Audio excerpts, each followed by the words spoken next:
Dictation 100 शब्द प्रति minute start होगा 5 सेकंड बाद।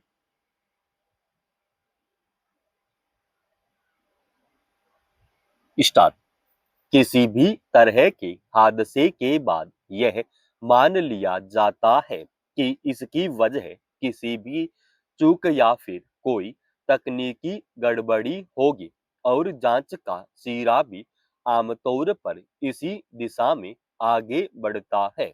अगर कोई मामला तूल पकड़ लेता है तब सरकार की ओर से कार्रवाई के नाम पर निचले स्तर के कुछ लोगों को कटघरे में खड़ा करने की कोशिश की जाती है और इसके लिए जिम्मेदार उच्च अधिकारियों या अन्य लोगों को प्रकारांतर से बख्श दिया जाता है।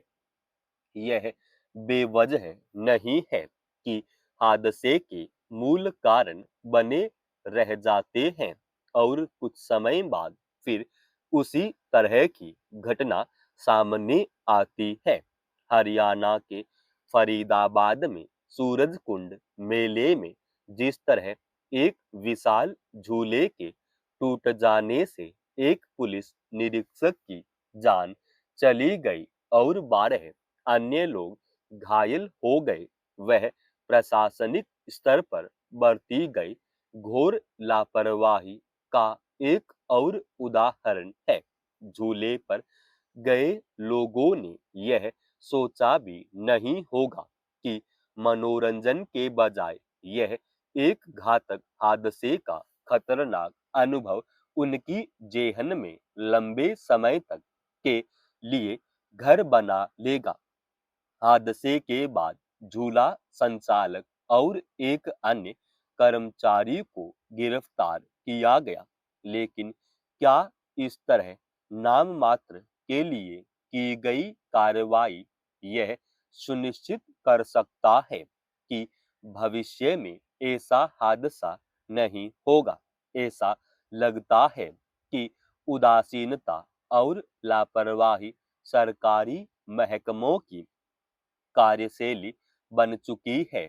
आमतौर पर निचले स्तर के कुछ आरोपियों के खिलाफ कार्रवाई करके मामले का हल मान लिया जाता है और शायद ही कभी हादसों के वास्तविक जिम्मेदार लोगों को कटघरे में लाया जाता है। नतीजतन हादसे एक सिलसिले की तरह कायम रहते हैं। सूरज कुंड मेले में जो झूला टूटा, निश्चित रूप से चलाने के पहले उसकी जरूरी जांच में लापरवाही बरती गई होगी और किसी तकनीकी खामी को नजरअंदाज किया गया होगा। सवाल है कि किसी भी झूले के संचालन से पहले हर स्तर पर उसकी पुख्ता सुरक्षा जांच में खरा उतरने के बाद ही उसे चलाने की इजाजत देने के लिए क्या सरकार की ओर कोई तंत्र गठित किया गया है? मेले के आयोजन की इजाजत देते हुए उसमें होने वाली गतिविधियों का पूरी तरह सुरक्षित संचालन सुनिश्चित करना किसकी जिम्मेदारी थी? क्या सरकार ने इसके लिए जवाबदेह किसी उच्च स्तर के अधिकारी को भी कार्रवाई के दायरे में लाने की कोशिश की? अब मामले की गंभीरता के मद्देनजर एक विशेष जांच टीम एसआईटी का गठन किया गया है। जांच के दायरे में झूला लगाने, उसका रखरखाव, निरीक्षण और संचालन से जुड़े लोगों से पूछताछ हो सकती है, मगर इस तरह की जांच के निष्कर्ष इस बात पर निर्भर करते हैं कि इसके लिए तकनीकी प्रमाण पत्र जारी करने वाले अधिकारी से पूछताछ झूले के सभी कलपुर्जों के सही होने की रपट और सुरक्षा मानकों के अनुपालन से जुड़े दस्तावेजों की पड़ताल में कितनी पारदर्शिता बरती जाएगी और असली दोषियों को कानून के कटघरे में लाने को लेकर कितनी ईमानदार इच्छा शक्ति दिखाई जाएगी। जब भी कोई हादसा होता है या किसी की लापरवाही की वजह से कुछ लोगों की जान चली जाती है, तब सरकार की ओर से उदासीन रवैया अपनाया जाता है। जबकि अगर इसकी जड़ में जाकर वास्तविक दोषियों का पता लगाया जाए और कार्रवाई का सिरा उन तक भी पहुंचे, तब इस बात की संभावना बन सकती है कि अगले आयोजन सुरक्षित हो सकेंगे। आधुनिक तकनीक के रूप में मोबाइल या स्मार्टफोन जितना उपयोगी साबित हुआ है, उसके समांतर अब उसके ऐसे खमियाजे भी सामने आ रहे हैं जो कई बार व्यक्ति को बहुस्तरीय मानसिक परेशानियों के संजाल में फंसा लेते हैं। तो कभी वह उस चक्र में फंसकर अपनी जान भी गंवा बैठता है। स्मार्टफोन में कोई गेम खेलते हुए बच्चों के आत्महत्या कर लेने की खबरें अक्सर सामने आती रही हैं, मगर इसके अलावा आजकल सोशल मीडिया के अलग-अलग मंचों पर संक्षिप्त वीडियो या रील बनाकर प्रसारित करने की प्रवृत्ति जिस तेजी से बढ़ती देखी जा रही है, उसने एक नई चिंता पैदा की है।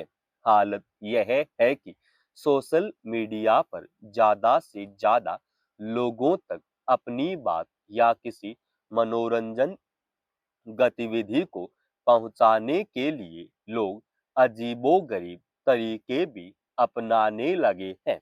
इस क्रम में सामग्री तैयार करने के लिए वे किसी तरह के औचित्य के प्रश्न से नहीं जूझते, बल्कि उनके दिमाग में सिर्फ लोकप्रिय होने या ज्यादा से ज्यादा दर्शक हासिल करने की बात हावी रहती है। गौरतलब है कि उत्तर प्रदेश के बांदा जिले में एक महिला अपने घर में साड़ी से फंदा बनाकर लटक गई, जिससे उसका गला कस गया और आखिर उसकी जान चली गई। खबरों के मुताबिक वह सिर्फ दिखाने के लिए रील बनाने की कोशिश कर रही थी। हाथ में स्मार्टफोन होने और इसके इस तरह के इस्तेमाल की यह अति है कि कोई सिर्फ शौक और लापरवाही की वजह से अपनी जान गंवा बैठे। रील बनाने के क्रम में हादसे का शिकार होकर मौत की घटनाएं पहले भी सामने आ चुकी हैं, जो लोगों के बीच चर्चा और चिंता का कारण बनी। ऐसे किसी हादसे का सबक यह होना चाहिए था कि लोग इस तरह के बेलगाम मनोभाव का शिकार न हों, मगर विडंबना यह है कि पिछले कुछ समय से स्मार्टफोन से रील बनाने का शौक अब विवेक और सुरक्षा के तमाम तकाजों को धत्ता बताने की ओर बढ़ता लग रहा है। केवल दिखावे के लिए आधुनिक तकनीक हासिल करना एक बात है और विवेक तथा उचित प्रशिक्षण के साथ उसका उपयोग करना दूसरी बात। स्मार्टफोन में रील देखने से लेकर बनाने के संजाल में गुम होने के दूरगामी नुकसान अब सामने आने लगे हैं। समाप्त। दोस्तों, रोजाना ऐसे एडवांस डिक्टेशन के लिए चैनल को आप अभी सब्सक्राइब कीजिएगा और आज के इस डिक्टेशन का पीडीएफ फाइल हमने हमारे Telegram channel study with HP Swami पे डाल दिया है, जिसका लिंक इसी वीडियो की डिस्क्रिप्शन में डाल रखा है।